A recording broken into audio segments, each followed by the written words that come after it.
Halo teman-teman semua, selamat datang kembali di serial video pembahasan soal asli TKA Sosum bagian sejarah UTBK SBMPTN tahun 2019. Dan pada video kali ini adalah video lanjutan bagian kedua untuk membahas soal nomor 11 sampai dengan soal nomor 20 yang merupakan lanjutan dari video pertama, bersama dengan si Indra Prima dari Mitra Siswa.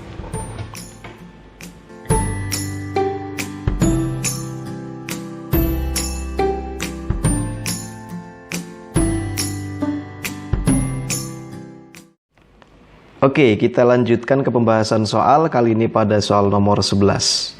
Tari Zapin merupakan akulturasi kebudayaan antara. Baik teman-teman, sebelumnya kita pahami dulu apa itu akulturasi.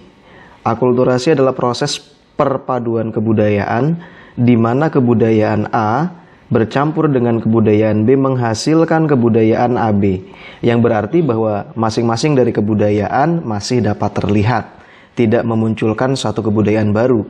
Jika muncul kebudayaan baru disebutnya adalah asimilasi kebudayaan. Akulturasi masih dapat dilihat masing-masing unsur dari yang dipadukan tadi. Nah, tari Zapin adalah contoh dari AB-nya, di mana pada tari Zapin masih bisa terlihat masing-masing unsurnya. Nah, tari Zapin ini adalah perpaduan antara kebudayaan Melayu dan Arab, teman-teman. Jadi di sini ada kebudayaan Melayu dan kebudayaan Arab. Dari mana masih terlihat kebudayaan Melayu? Terlihatnya adalah pada gaya tarian dan musik khas daerah Melayu. Jadi di sini bisa kita lihat dari gaya tari dan musiknya. Sedangkan unsur Arab itu terlihat pada yang pertama dari bahasa yang digunakan. Bahasa yang dipakai adalah bahasa Arab. Kemudian isinya berisi tentang dakwah atau ajakan kebaikan. Jadi untuk soal nomor 11 jawabannya adalah yang D. Perpaduan antara kebudayaan Melayu dan Arab. Soal nomor 12. Perjanjian yang memecah kerajaan Mataram Islam menjadi dua, yaitu kerajaan Surakarta dan kerajaan Yogyakarta pada tahun 1755 adalah perjanjian. Sebelum kita bahas perjanjian mana yang mengatur pembagian Mataram Islam menjadi dua, saya akan uraikan terlebih dahulu urutan dari raja-raja yang ada di Mataram Islam.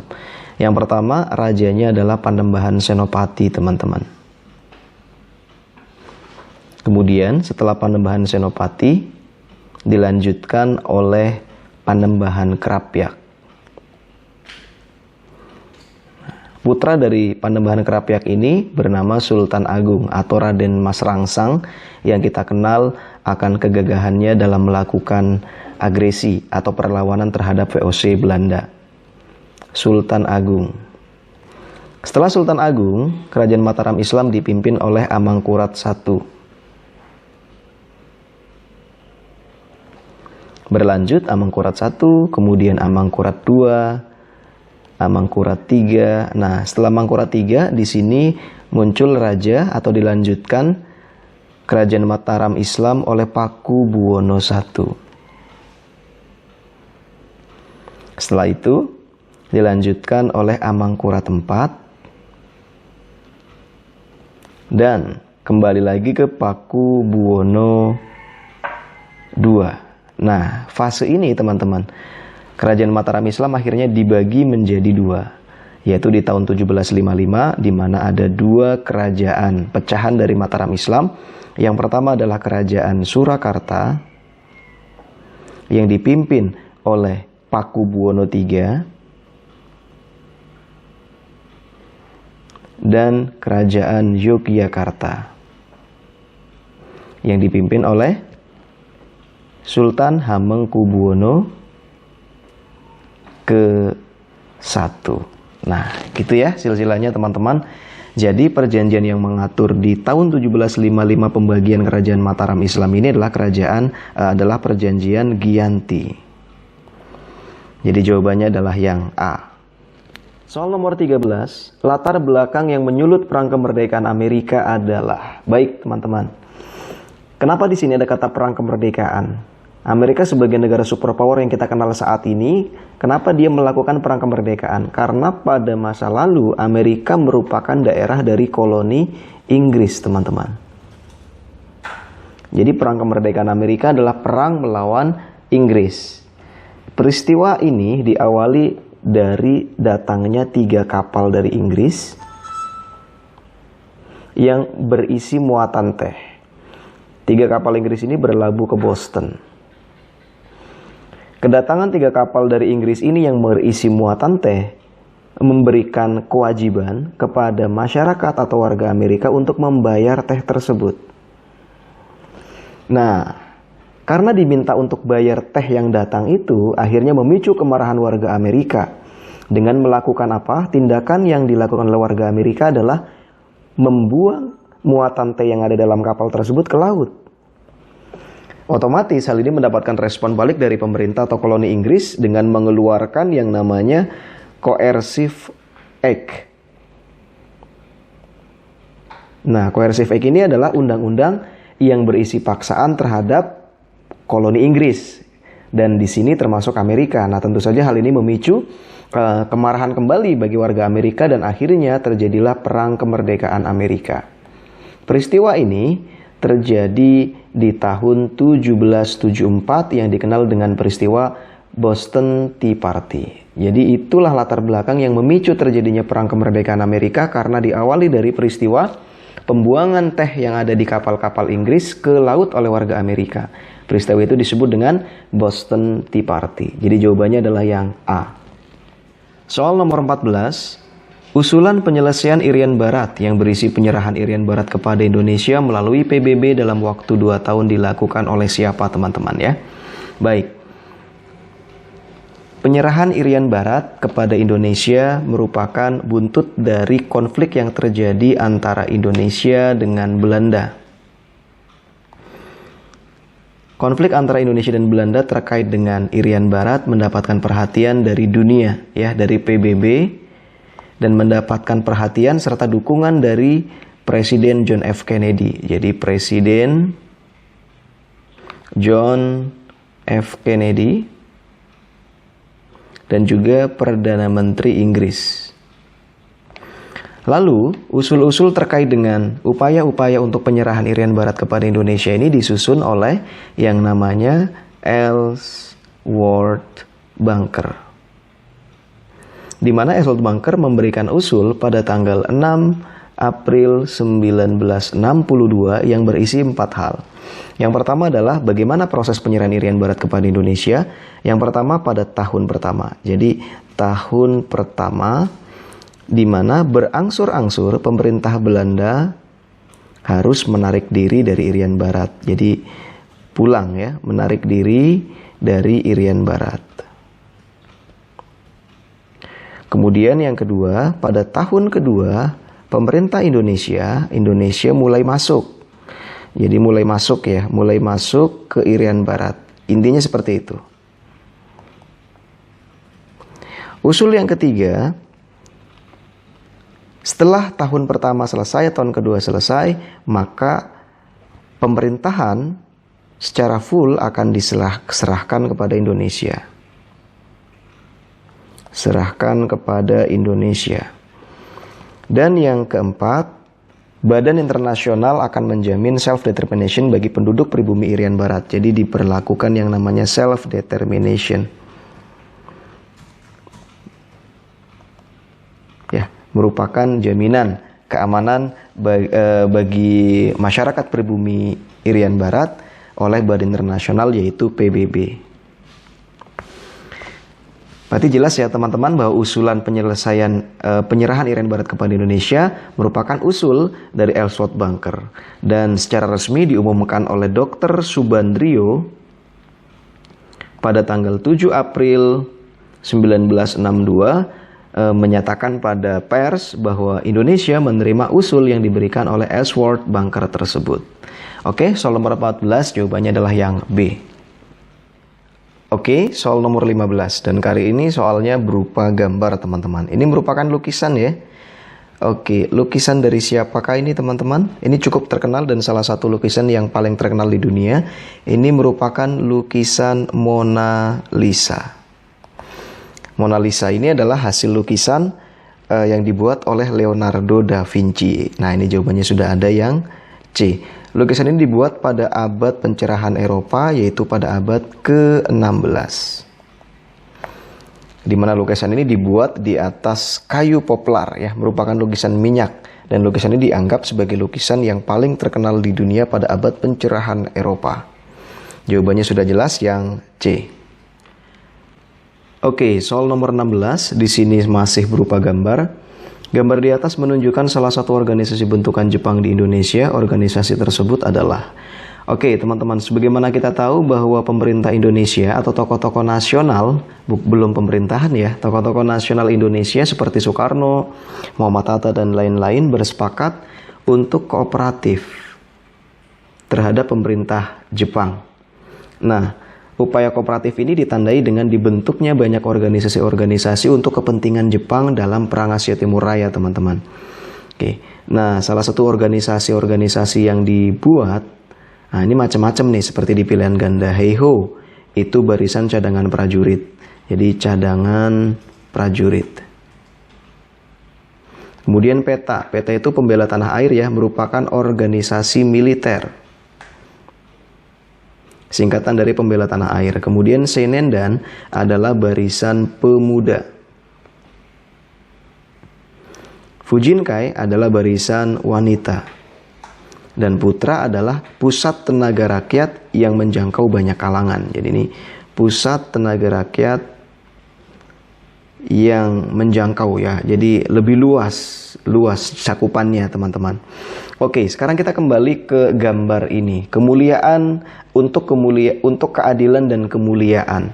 Kita lihat logonya di sini, ada bintang bulan di tengah, kemudian di sini ada merah-merah menyebar ya. Ini merupakan ciri atau tanda bahwa organisasi ini adalah organisasi bentukan Jepang, dan yang punya moto seperti ini serta benderanya adalah logo atau gambar dari organisasi PETA. Jadi jawabannya adalah yang B. Oke, soal nomor 17, Veni Vidi Vici. Ini bukan Veni teman-teman ya, Vini. Oke, baik. Vini Vidi Vici merupakan semboyan yang berarti saya datang, saya melihat, saya menang. Semboyan ini berasal dari ucapan siapa? Vini. Ini teman-teman ya, Vini, saya datang, Vici. Vidi, saya melihat, Vici, saya menang. Baik. Ini merupakan bahasa Latin, teman-teman, yang diucapkan oleh seorang jenderal dan konsul dari Romawi. Jenderal dan konsul dari kerajaan Romawi pada tahun 47 sebelum Masehi. Orang yang mengucapkan kalimat ini adalah Julius Caesar. Di mana menurut salah satu literatur, banyak literatur ya, kita bisa temukan Julius Caesar mengucapkan kalimat ini kepada Senat Romawi untuk menggambarkan kemenangannya atas Parnakas II dari Pontus dalam pertempuran Zela. Yang berarti saya datang, saya melihat, saya menang. Jadi jelas untuk soal nomor 17 jawabannya adalah yang A. Dan teman-teman perlu tahu bahwa di soal UTBK SBMPTN tahun 2019 kemarin ada beberapa semboyan ya, atau ungkapan dari orang-orang besar di dunia yang perlu teman-teman tahu dari siapa. Selain Vini Vidi Vici, banyak ungkapan-ungkapan lain atau moto, slogan, semboyan lainnya yang perlu teman-teman tahu. Soal nomor 18. Setelah merdeka, Indonesia akhirnya berhasil melaksanakan pemilu untuk pertama kali pada tahun 1955 di bawah pemerintahan kabinet. Baik teman-teman semua, pemilu pertama kali yang diselenggarakan di Indonesia terjadi pada masa demokrasi liberal, di mana pada masa ini banyak terjadi pergantian kabinet dari tahun ke tahun. Dan akhirnya pada tahun 1955 Indonesia berhasil menyelenggarakan pemilu pertama di bawah pemerintahan kabinet Burhanuddin Harahap. Nah, pemilu pertama ini teman-teman sekalian terjadi atau dilaksanakan dalam 2 tahap.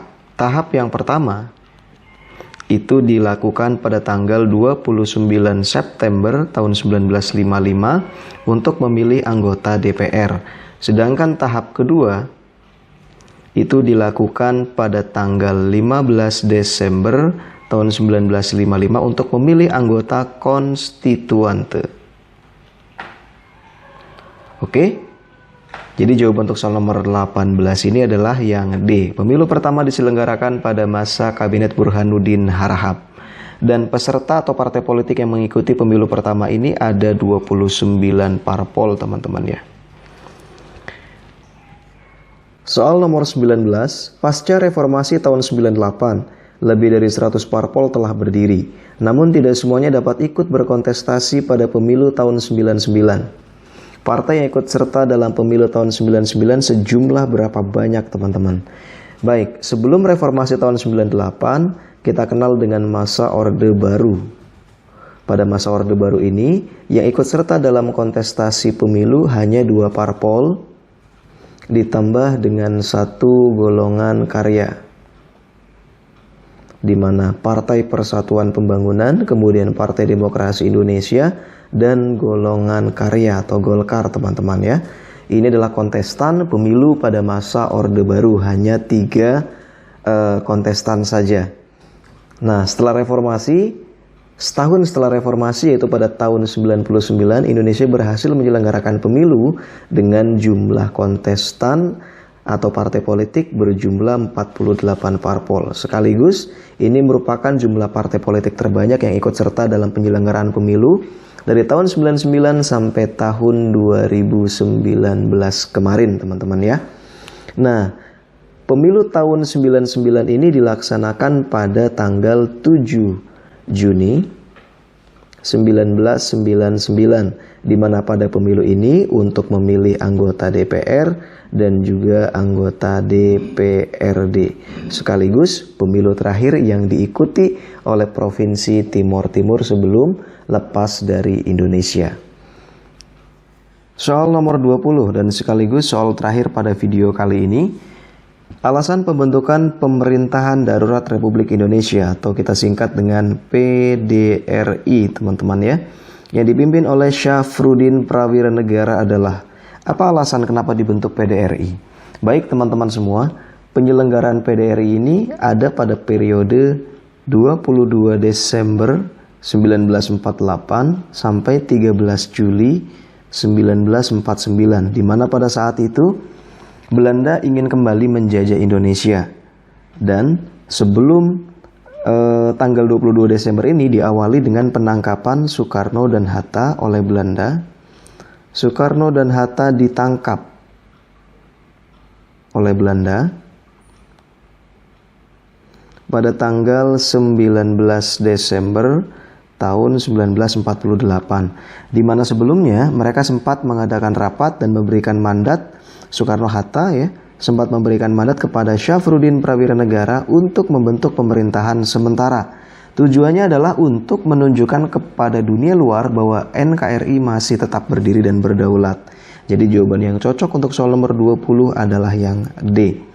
Baik teman-teman semua, itulah pembahasan video soal nomor 1 sampai dengan soal nomor 20 yang terbagi menjadi 2 bagian, bagian 1 dan bagian 2.